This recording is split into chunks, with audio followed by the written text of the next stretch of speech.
Hello students, this is Ranjit. Today I have to see 12th Max Unit 12 Exercise 12.1 7th sum பார்க்குறோம். Consider the binary operation star defined on set. ஒரு set கொடுத்துருக்காங்க. ABCDன்னு elements இருக்கு. By the table is commutative and associative. இந்த டேபிள்ல இருந்து இது வந்து காமிட்டேட்டிவா அசோசியேட்டிவா நம்ம சொல்லணும்.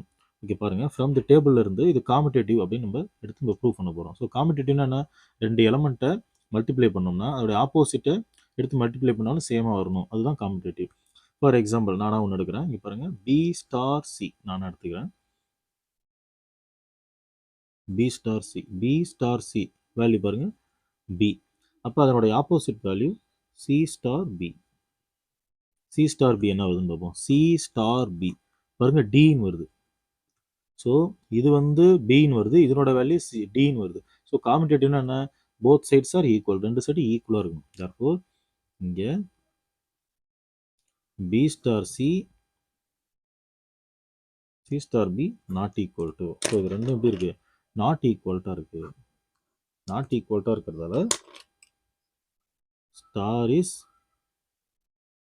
Not competitive. காம்படேட்டிவ் கிடையாது. நெக்ஸ்ட் என்ன பண்ணுறோம் அப்படின்னு பார்த்தீங்கன்னா அசோசியேட்டிவ்னு செக் பண்ணுறோம். அசோசியேட்டிவ்க்கு என்ன பண்ணணும்? 3 எலமெண்ட் எடுக்கணும்.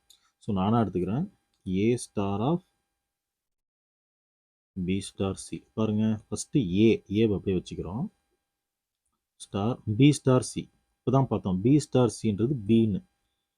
ஸோ பி போட்டுக்கிறோம். இப்போ ஏ ஸ்டார் பி என்னன்னு பார்க்க போகிறோம். பாருங்கள், A star B. A star B வந்து சின்னு வந்துருக்கு, C.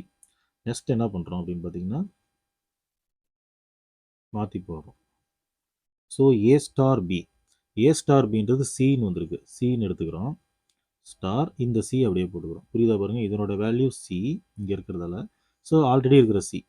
So C star C என்னன்னு பாருங்கள், C star C. C star C வந்து ஏன்னு கிடைச்சிருக்கு. ஸோ இப்போ A star of B star C C, A star B into சின்றது ஏன்னு கிடைச்சிருக்கு. ஸோ இந்த இதுலேயும் பார்த்தீங்கன்னா உங்களுக்கு both sides are not equal அப்படின்னு கிடைச்சிருச்சு. therefore நாட் ஈக்குவல்னு அர்த்தம் star is not associative. So இதுலேயும் நாட் ஈக்குவல் டு. ஸோ ஈக்குவல்ட்னா அசோசியேட்டிவ், ரெண்டு சைடு ஈக்குவலாக இருந்தால். நாட் ஈக்குவல்ன்றதால not associative because of this. That's all. ஈஸியாக அதில் பார்த்தீங்கன்னா 3 மார்க் வாங்கலாம். ஸோ 3 மார்க் கொஸ்டின்றப்ப என்ன பண்ணுவாங்க அப்படின்னு பார்த்தீங்கன்னா இந்த வேல்யூஸ் கொடுக்கறதுக்கு 1 மார்க்கு, இந்த வேல்யூஸ் கொடுக்குறது 1 மார்க்கு, ரெண்டுமே நாட்னு சொன்னீங்கன்னா 1 மார்க் கிடச்சிடும். ஈஸியாக ஸ்கோர் பண்ணிடலாம். That's all. தேங்க்யூ.